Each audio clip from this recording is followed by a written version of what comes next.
Final Reckoning is one of the worst films I've ever seen. So torturous that I swear my heart stopped. Not from excitement, but from being jolted back awake during the final explosion through yet one of many dragged out action sequences throughout this film. So torturous. I left the theater with a headache, and one of my testicles felt like it had a pinched nerve. I went to relieve myself twice throughout this film, and when I sat back in my seat, it was like I never left. This film needed heavy editing. Every plot point was spoon-fed to the audience multiple times, involving references to previous films in the series. Christian dogma, which places South Africa as the premier site for Armageddon, and anti-transhuman rhetoric, picking up on the theme from the last film. That's where one of the biggest running insults of Final Reckoning comes in. There are constant scenes from Dead Reckoning interwoven into this film to catch up bandwagon audience members unfamiliar with the series. But all these scenes really do is serve as a reminder that McQuarrie and Cruise could make a good film when they want to. I had to check the credits after this one. I can't believe this is the same creative team from Dead Reckoning, 2023's quintessential spy thriller. That was the first Mission Impossible I ever sat through and saw, and I wasn't disappointed.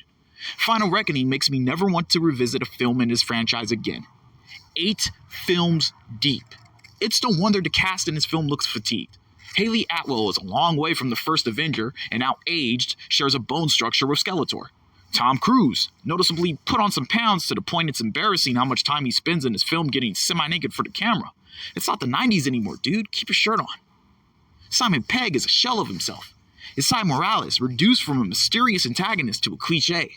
And Ving Rhames spends the majority of his scenes in a hospital bed and fulfills the magical Negro trope in his early death in the film, while Pom Klementieff reprises her kick-ass role from Dead Reckoning.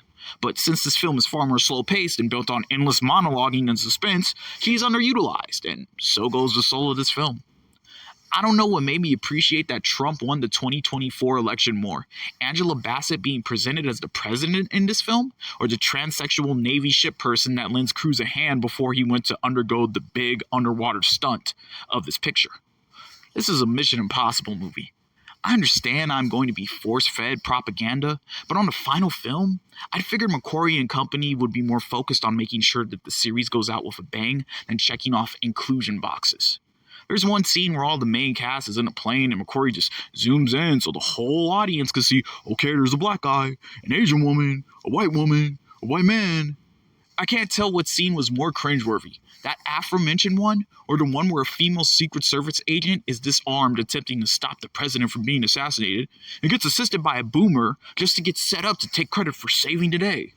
Spoon-fed politics all throughout a script that is broken down step by painstaking step for the audience makes for a bad film. And what the hell was Hope McCallany doing here? Dude was in the far superior spy joint The Amateur earlier this year that got cleared out of theaters for this trash to hit the screens, and played essentially the exact same role, paraphrasing the script from the Rami Malek joint. Again, more reminders Final Reckoning offers throughout its bloated runtime that there are better films to be watched instead of it. The amount of times McQuarrie zoomed in and panned the camera around people's faces probably equals the amount of times I consider doing something better with my time than watching this trash. The transitions were strangely dated. Rolf Saxon's character, brought back from the first film for comic relief, was so lame. Him and his on-screen wife, there to provide a couple MacGuffins and something for the normies to crack a smile at. And the nods to James Cameron and Ridley Scott during that submarine scene brings out the worst in the two directors' styles, from the pulse-pounding BGM that could be found in Alien by the former, to the obsession of water and the full filmography by the latter, and what might have been a full 20 minutes, though it felt like half an hour.